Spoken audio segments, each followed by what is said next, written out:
तो चलिए कुछ और जानते हैं। क्या आपको पता है, हमें इतवार की छुट्टी एक मराठी आदमी की वजह से मिलती है, और ये छुट्टी मुफ्त में या इतनी आसानी से नहीं मिली है। एक समय था जब हफ्ते की न शुरुआत होती थी न अंत, न हफ्ता सोमवार से शुरू होता था न इतवार से।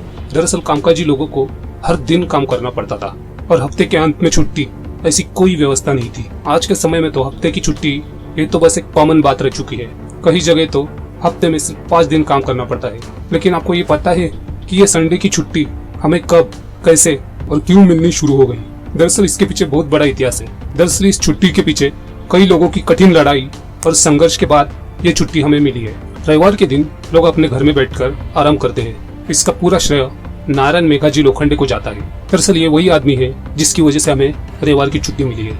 दरअसल ब्रिटिश समय में शासन ने लोगों को बहुत परेशान किया था। उस समय मजदूर को कोई छुट्टी नहीं मिलती थी।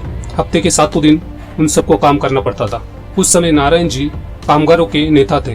कामगारों की हालत देखकर उन्होंने ब्रिटिश सरकार को इस बारे में सूचित किया।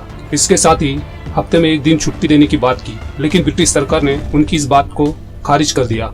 लोखंडे जी को ये बात पसंद नहीं आई और उन्होंने कामगारों को साथ लेकर इस बात का जमकर विरोध किया और सरकार की सख्ती के खिलाफ अपनी आवाज उठाई। मजदूरों को उनका हक दिलाने के लिए उन्होंने 1881 में आंदोलन की शुरुआत की। मजदूरों की मांगे और प्रस्ताव तैयार किया गया। उस मांगों में एक मांग ये भी थी कि मजदूरों को रविवार के दिन छुट्टी दी जाए। आंदोलन इतना बड़ा हो गया था कि बॉम्बे रेसकोर्ट मैदान में करीब करीब 10,000 मजदूर इस आंदोलन में जुट गए और काम बंदी का ऐलान कर दिया। इस वजह से ब्रिटिश सरकार हरकत में आई और 10 जून 1890 को ब्रिटिश सरकार ने यह आदेश जारी किया कि सप्ताह के 1 दिन सबको छुट्टी होगी और इसके बाद रविवार को छुट्टी मिलना और दोपहर के वक्त आधे घंटा आराम, जिसे हम लंच ब्रेक कहते हैं, वो मिलना चालू हुआ।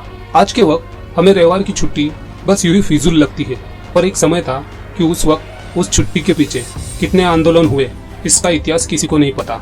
दरअसल ये सब एक मराठी आदमी के आंदोलन की वजह से हो पाया।